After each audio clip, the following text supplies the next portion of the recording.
iyadoo sanad kasta dunida si weyn looga xuso 22-ka bisha Maarch maalinta biyaha adduunka ayaa magaalada Hargeysa maanta waxaa lagu qabtay munaasabad lagu xuseeyay maalinta xuska biyaha. munaasabadan oo ku soo beegatay waqti dunida uu si weyn u aafeeyay xanuunka COVID-19 isla markaasina Soomaaliland ay ku jirto waqti abaareed oo qayladhaanta abaaruhu ay meel kasta iska soo tarayaan ayaa munaasabad kooban waxa maanta lagu qabtay gudaha xarunta wasaaradda horumarinta biyaha Soomaaliland waxaana ka soo qayb galay wasiirka wasaaradda horumarinta biyaha agaasimaha guud ee wasaaradda mas'uuliyiin ka socotay xukuumadda iyo hay'adaha ay gacan saarka leeyihiin wasaaradda horumarinta biyaha Soomaaliland waxaana ugu horreyn munaasabadda ka hadlay wasiirka wasaaradda horumarinta biyaha Soomaaliland Maxamed Muuse Deeriye kaasi oo ka warramay muhiimadda ay leedahay xuska maalinta biyaha.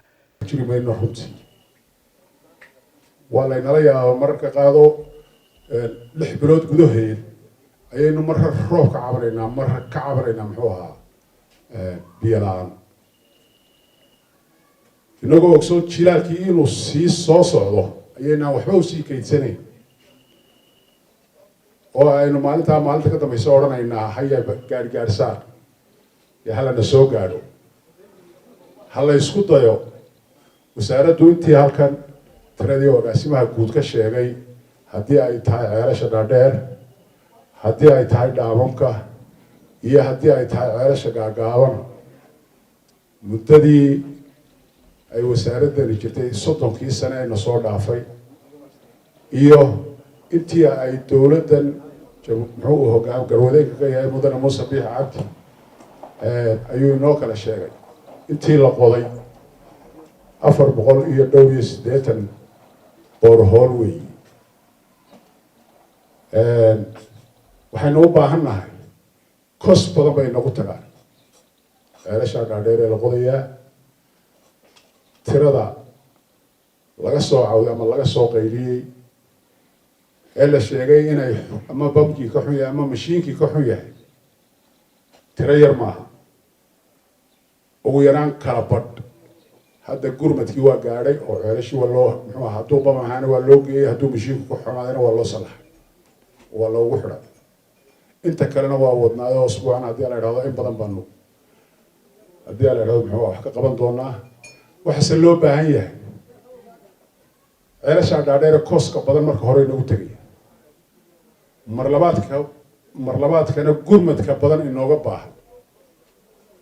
ee mashiinkii waa xumaaday ceelkii baa dubay muxuu ahaa bamkii baa xumaaday layna leeyahay qaabkii aynu uga maarmi lahayn lagama maarmi karo way jirayaan laakiin qaabkii aynu ugala soo dhawaan lahaayeen wixii bedeli lahaa aynu keeni lahayn inaynu ku dadaalaa loo baahan yahay taasoo ah biyaha socda ee dooxyada maraya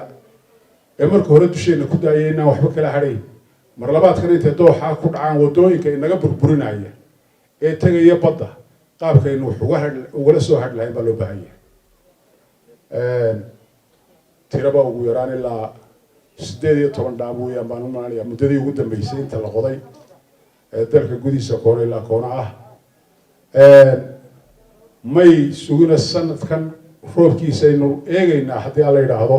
inay buuxsamaan oo ummadda anfacaan intooda badani waa intii 2 sanadood oo dambeeyay wasaaradda horumarinta biyuhu ay samaysay oo u badan miisaaniyadda qaranka budgetka ugu jirtay laga soo saaray la dhameeyay way hay'adahuna way ku dareen qaybtoodii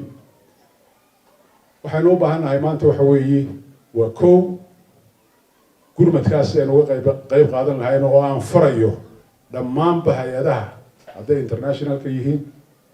iyo hadday UN-ta yihiin hadday localka yihiinba siday uga qayb qaadan lahaayeen biidhaamiska ummadda loo wado ee loo geynayo inay qayb libax ka qaataan inkastoo ay hay'ado badan oo iminkaba waddada ku jiro oo hawsha geesiisa isaguna waxa goobta ka hadlay agaasimaha guud ee wasaaradda horumarinta biyaha Maxamed Derer kaasi oo ka warramay ka wasaarad ahaan qorshaha uga meel yaalla sidii waddanku biyo ku filan u heli lahaa hor ah ayuu dadkeena iyo dalkeenu galay dawladihii kala dambeeyay ee dalkan soo xukumayna si nafhur ah ayay ugu dadaaleen inay dadka biyo u helaan haddaan tusaale soo qaato 480 ceel riig oo ceelasha dhaadheera ee qiibahoodu sareeyo ayaa dalka laga qoday oo ay maanta ka shaqeynayaan 350 ceel in ku dhow ay shaqeynayaan oo maanta laga cabayo waxaa la qoday ilaa iyo 230 ceel oo kuwa yaryar ee soo maaxa ah oo dawliya kuwa private-ka ah ee dadku qotaan kuma jiraan 156 baan ku qiyaasaynaa maanta ceelasha yaryarna in laga cabeeyo waxa dalka ka shaqeeya in ka badan 100 bali oo waaweyn haddana weli dadkeena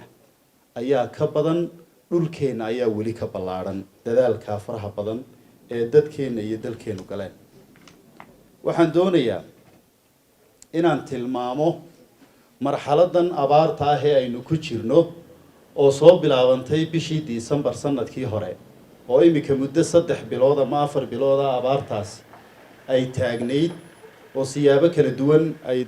gobolada iyo degmooyinka dalkeena uga taagneyd oo qaarkood degmooyinka iyo dalka bishii December biyo la'aanta laga soo ugu dambeyntii geesooda iyaguna waxa goobta hadallo kala duwan ka jeediyay isla markaasina ka waramay dadaalka ay wasaaradda horumarinta biyaha Soomaaliland ugu jirto sidii waddanku biyo ku filan u heli lahaa isuduwayaasha wasaaradda horumarinta biyaha Soomaaliland ee gobolada qaarkood Maxamed Cumar Daariq RTN Hargeysa